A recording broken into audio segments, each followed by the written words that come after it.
Hello, my name is Adam Kramer and I'm the Chief Technologist at the National Cybercrime Unit, part of the National Crime Agency, whose mission is to protect the UK from the threat posed by serious and organised crime. I'd like to take the opportunity today to thank well over 1,000 of you for signing up and taking part in this first competition run by Cybersecurity Challenge earlier this year. The quality of the reports was exceptional, and I would like to take you through the complete solution today so you can learn as much as possible from this exercise. If you'd like to learn more about the work that the National Cybercrime Unit and the National Crime Agencies do, then please go to our website at www.nationalcrimeagency.gov.uk. Okay, so let's start by having a look at the PDF file which could be downloaded from the Cybersecurity Challenge website. Once we open it up, we can see here that we got a briefing where it talks about the attached email below, which was flagged by an intrusion detection system having identified it as suspicious but was unable to categorize it any further. So what we need to do is have a look at it and work out what's going on. If we scroll down in this document to Appendix A, we can see the email which has been attached, and there are indeed a few suspicious things. For example, from, to, subject and date are all missing. And there's a little bit down here which looks a bit strange as well. So let's have a quick look. We can see there are standard boundaries through the email, so there's nothing too strange about these different bits here. But once we get down to this string here, mail hook 3k, action equals auto exec attach, perhaps auto execute the attachment, and the expect output equals return attempt attached .dat, and also we've got return to reply at a domain, and then there's a domain name here at the end. So this isn't necessarily something you may have seen before. It looks a bit like an XML string, and the reason you won't have seen it before is because it was created specifically for this task. So we can also see lower down here in the email that we've got what looks like an attachment, base64 encoded, and we can see that here. It tells the system that the string below is encoded in base64, it's an attachment, and the file name is attachment. So typically you may see here file.exe or hello.doc, but in this case there's no extension to give us any clues. It's just called attachment. So we can see pages and pages of what almost looks like fairly random string, but another clue that this is base64 is down here at the end, where we can see these padding signs as well. So what we need to do is we just copy this all out, and once we've copied it we can push it through a base64 decoder, and then you get a file which, if you push through a hex viewer or run strings against, you can see different things that give you a clue that it's a MS-DOS Windows executable file. For example, the string, this program cannot be run in MS-DOS mode, and we've also got the magic number MZ at the beginning of the program. So being an executable, what can we do next to work out what's going on? Well, you have a choice of doing a behavioral analysis, watching how it interacts with the file system and the network and what Windows APIs calls it makes, or you can do a code analysis with a debugger where you can really get in and step through the assembly instructions to see what's going on. And that's what I'm going to do in this case. So there's no right or wrong answer, it's just about being able to grab as much information as you can from this file. So I'm going to use Ollie debug. This is just my preference in this case. Of course there are plenty of other debuggers that you can use. And what we're going to do is go ahead and open up this file here, which I've named malware.exe. So this is the file that we've got out of the base64 decoder. Right. So once we've opened this up, we can see the standard Ollie debug view. So here at the top left we've got the disassembled code from the executable file, and this is going to go on and on and on and on and on and on and on here. There's loads of it. On the right hand side we can see the registers, and down at the bottom we can see the memory, and we've got access to the system memory relating to this process as well. So where's a good place to start? Well, either before using a different program or now, you can grab the strings out of the program. So I'm going to use Ollie Debug to do this. Of course there are loads of different ways of doing this, but I'm going to go search for all reference strings. Here we go. And we can see different strings that are built into the program. Some of them look fairly standard: Microsoft Visual C++, runtime library, kernel32.dll. But here at the top, 1, 2, 3, 4, 5, 6, 7, these top 7 strings look pretty interesting to me. We can see return dash attach dash temp.dat, and we've seen that before on the XML in the email. And there's also some other strings: counter debug measures, and AES RSA blowfish, RSA encryption key. These may be interesting as well. So what I'm going to do, I'm going to go ahead and press F2 on each of these to put a breakpoint on there. What this means is, as we start to execute the program, if it gets to the point where it's found these strings and these particular addresses here, the program will stop and let us have a manual look around to see what's going on. So now we've done that, we can go back to the main body of the program and we can press F9. And what F9 will do is let the program just run. Right. So that happened very, very quickly. And what we can see here at the bottom right, the process has terminated, and there are a few clues down here: kernel32.exit process, and it talks here about NT terminate process as well. What's interesting is those reference strings that we saw before, we didn't reach those breakpoints, which makes me wonder, did it go down a different path rather than going to do those things? Also, we can look at the particular directory that I'm hosting this in, just to see if any particular files have been created, and they may not necessarily have gone in there.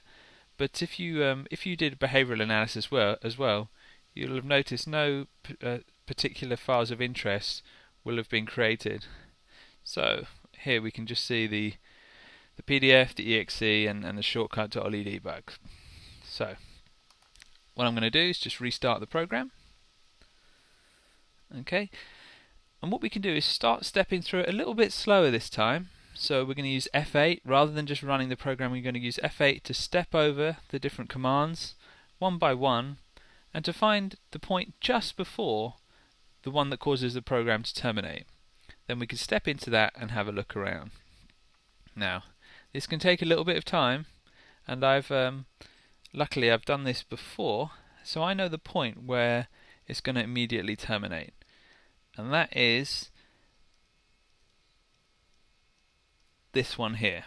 So we can see the memory address is 009917D9, and if I press F2 just to put a breakpoint on here in case we need to come back to it, if I make one more step, there it is, terminated. So we know whatever's going on in that function is what causes the program to terminate. So to save a bit of time, we can quickly restart the program, run it, and it's going to stop at that breakpoint, which is great. So now, rather than stepping over this, we can step into it, and we can see what's going on around here. And immediately I can see some interesting system calls, such as is debugger present here on this line, and then exit process. So there may be something in there. The first few instructions here at the beginning are the standard way you set up the stack is set up in relation to the calling of a function. So we're not too bothered about those. We can just step over these, and we will allow the system to run the instruction is debugger present. And just if you look up here at the top right, the EAX register has got quite a large number in it, and I'm going to step over this instruction, and you can see the EAX register has changed to 1.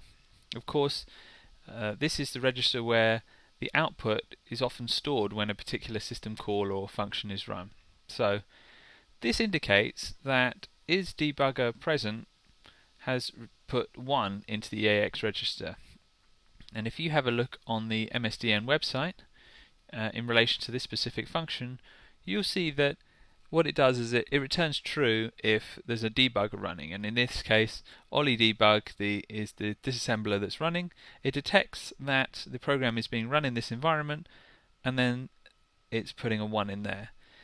So this is a fairly common counter debugging measure, and if we look at the next few instructions, I'm not going to run them because I don't want it to terminate, but we can see what's going to happen is we can go, there's a test going on here, and then a jump, and it says the jump is not taken, so we can presume that what it would do is it would go here, it would push 1, and then it would go to exit process, and that's not what we want to happen. So what it's doing is it's saying, is there a debugger present? If so, exit the process. So they're trying to fool us, and what we can do, there's a couple of different ways we can get it to actually jump over this instruction and carry on down with the further instructions.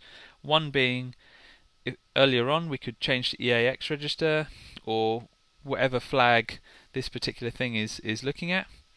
But for ease, what I'm going to do is change it from jump is 0 to JMP. And what that means is whatever happens is going to jump. So we can press F8, and there we go. We see that what it's done is it's jumped over the exit and over here, and so now we've skipped that particular trick, which is great. And we can put a little comment on here just saying exit if debugger is present, so we know what's going on. Right, so now we're down here at call 013E1250. So there's a whole, it looks like there's a whole bunch of different functions that are being called here, and we're going to go through them one by one just to find out what's going on, as we don't want to skip anything. So what I can do now is I can press F7 to go in here, and interesting enough, on the left hand side we can see one of our breakpoints, and we can see the Unicode string PC-23B9, and that's just underneath get computer name. So we can try and work out what's going on here. So if we start stepping through this bit, we can see, right, what it's going to do. We can presume, and we can look at the MSDN site, and it will show what this is going to do is basically find out the name of the computer and return it. And we can see that what it's done is it's executed that function, and it's found out what I'm calling my computer. Right. And here we are. This computer is called user-PC, and above we can see the other string. So we got these two strings together. What's going to happen next? Well, I can tell you that this particular block of code here, what it's going to do is compare those two strings. So we can just start stepping through that.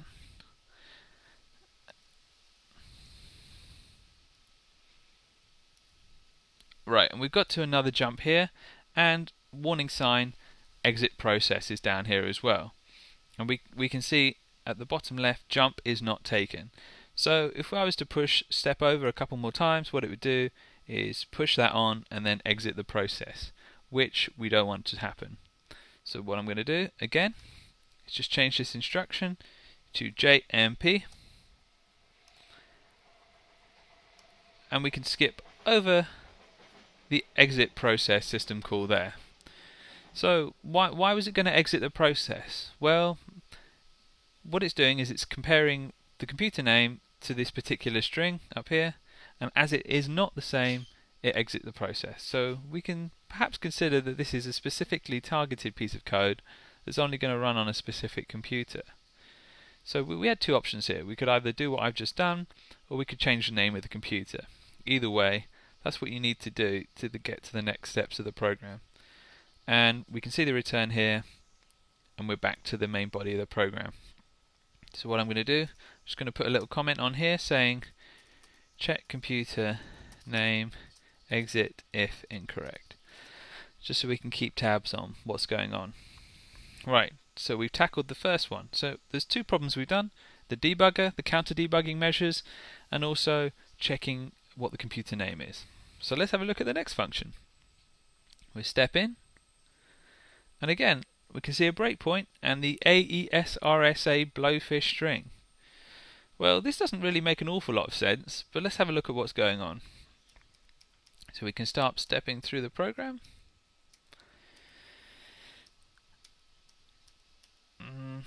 Nothing particularly interesting going on at the moment. Right, and now we're in a loop. And actually you can see there's some stuff going on in the memory down here. And what it's doing is it's copying this string into a specific portion of memory. So at the moment it hasn't referenced it. I don't want to get stuck in this loop forever, so I'm going to just put a breakpoint after the loop. I'm going to run it. So we've completed the loop. I'll take that breakpoint off. Right. So is it going to do anything with this string? Let's just step over it and see. No, we've come to return. So, well, it's loaded that string into memory, but it may be there to throw us off. Who knows? So, loads string into memory. We don't really know why it's doing that, but there you go. Right, so here we got the next function. Let's have a look in here. Something is being pushed into this, so it's being called with a parameter. Okay, and we can see another one of our breakpoints. This is why having a quick look at the strings is really useful at the beginning, because it's highlighting these really interesting bits to us as we go through the program. And there's a few, whenever you see the Windows API calls, it's like we can see one here, create tool help 32 snapshot, get username. There's one here. Let's just move this right. Process 32 next. We can see process 32 first. I'd recommend opening up MSDN and just really getting to know what these particular system calls do, so you can work out what they're doing in reference to the program. So let's start stepping through this to work out what's going on. So what this does, create tool help 32 snapshot, is it finds out what processes are running on the computer, and it takes a snapshot in time. So you can start having a look at what they're doing. So it's done that. Let's keep going. And this process 32 first references the first process that is in that snapshot list. So we started interacting with that. Right. Here's one of our strings, u equals. Well, what could that be doing? We can see get username here. So maybe u is for username.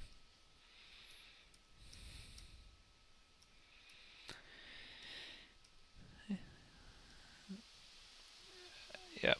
Okay. And I saw my username flash up down there, and the username on this computer is just user. And we can see it there, Unicode user. So it's managed to get my username. Yep. And now we've got a colon and then a p equals, and we're referencing some processes. So I'm being presumptuous again, but p for process maybe. And we can see a string is starting to be built. U equals user, and it's down here in the stack.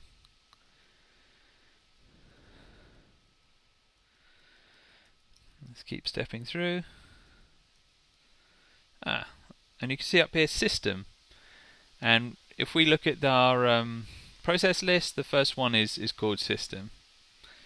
And we can see a string continuing to be built. U equals user, colon, p equals... it looks like we're in some kind of loop now. P equals system. And if we push it through a loop a few times, what you'll see happening is it's building up a string of firstly my username, and then it's starting to enumerate all the processes that are running on this system. Yeah. And each time it goes through, it just adds another process to that list. So we don't want to get stuck in this loop forever. So what I'll do is I'll just put a breakpoint immediately after, and then I'll just run it.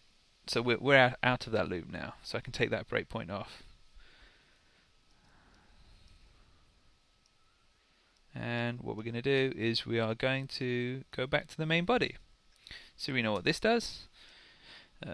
Works out username and enumerates processes. Process. Right. Great. So we're really getting a picture now of what's going on in this program. Exit if debugger is present. We've got some counter debugging measures. Check the computer name. Exit if incorrect. So this looks like a targeted attack. Loads a string into memory. Well, we weren't quite sure what was going on there, but we can make presumptions about that later. And then we were looking at the username and all the processes on the system. So that's pretty suspicious. Okay. Well, we got another function here. So let's have a look at what's going on there. Right, another string that we got from earlier. So counter debug measures. And actually, let's just step through this. So we reference the string.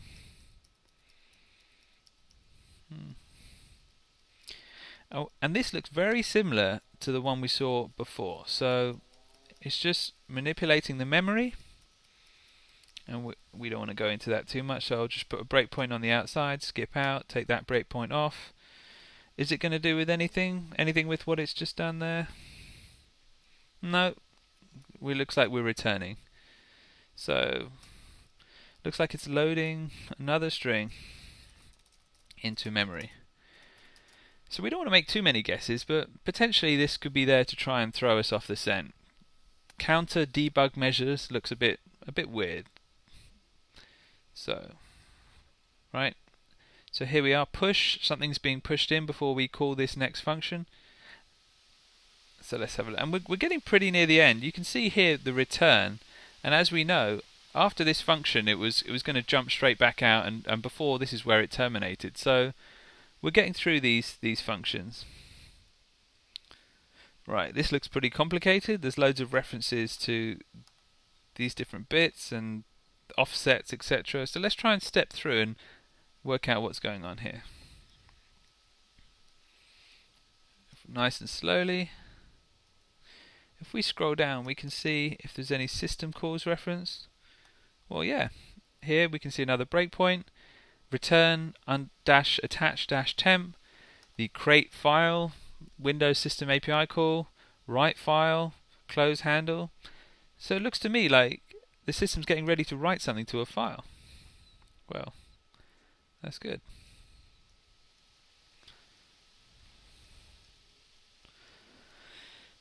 But before it does, it looks like it's going through some kind of loop. So it could be doing something to a text string or generating a string before it puts it in the file. And actually, if you look down here at the stack,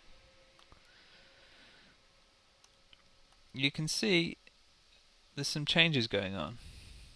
T, the F, watch that M, watch the comma, watch the S.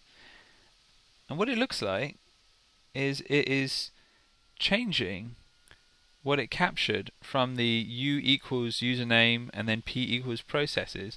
So perhaps it's obfuscating it before it's going to write it to the file. So if we keep an eye on this bit down here, we should be able to try and work out exactly what it's doing. So this one is supposed to be the next one that changes. So the S went to a T. So T comes after S. So let's see what happens with this dot. Okay, there's a dash. What would really help is to have a copy of the ASCII table up in front of us to see how many it's changing in each direction. Because actually, this doesn't look too complicated. It's referencing, there's different offsets, etc. But let's keep an eye on this here. This E is going to F, so that's one above. And what's going to happen to this X? So it's gone one below. X has gone to W. So WX. So it's a decrease by 1. And watch the E. F. So it's increased by 1. And actually, if you watch this comma, on the ASCII table, this is a decrease. This C is going to go to a D. Increase. This S is going to go to an R, which is one down. What's going to happen to this R? It's going to go to an S. So what's happening is each character is being either increased by one or decreased by one. And that's going to go on and on and on and on and on, and to obfuscate that string. So what we're going to do is let's just set a breakpoint outside of here, because that's going to take forever. Right, so we've jumped out of there. And having a look at the stack here, it looks like it's all been changed into... There are some patterns which may make it easier for cracking if we hadn't gone in and used a debugger, but let's go on and we can have a look at the file once it's created. So now we can see the standard setup before it calls create file, and then it's going to write file, and then it's going to close that handle, and it's going to exit that function. So what's gone on there? Well, obfuscation and writing to file. Okay. And actually, if we open this folder up, we can see return attached temp, because there was no path passed in, so it's going to go into the same path that it's being run in. If we open that up, we can see a complete mess. But there's some patterns here, like that -dyd, -dyd, -dyd, -dyd. Actually, that's .exe, .exe, .exe. So by looking at those patterns, you could probably crack this without having done it in a disassembler. But this is the processes that are currently running on my system, and my username as well. So why would someone want this? Well, who knows? Enumerating the process on the computer may be useful to an attacker. And actually, if we go back to the PDF, expected output, return, attach, temp, fine, and return it to, well, a reply at, and then a bad address here. So we can start to see what's going on with this. What it's doing is working out what's going on my computer, and it's going to send that to someone. Well, that's no good. Right. So are there any more functions for us to have a look at? Well, we can dive into this one here. RSA encryption key. Well, actually, this looks identical. We won't waste too much time on this. But all it's done is move that into memory. So, string to memory again. Anything else? It looks like there's one final call here before we're going to go to this return. So let's have a look. Let's dive in. Oh. Well, it just jumped straight. I press F7 to go into that, but it just came straight back out. And we're going to go to return. Right, so we've left that. And actually, what's going on now, the program is terminated. We can see down here. So here we go. We've worked out what's gone in the program. We've jumped into all those different functions to see what's going on. Some of them just stuck some strings into memory, so we can take a guess that they're trying to throw us off with some kind of red herring.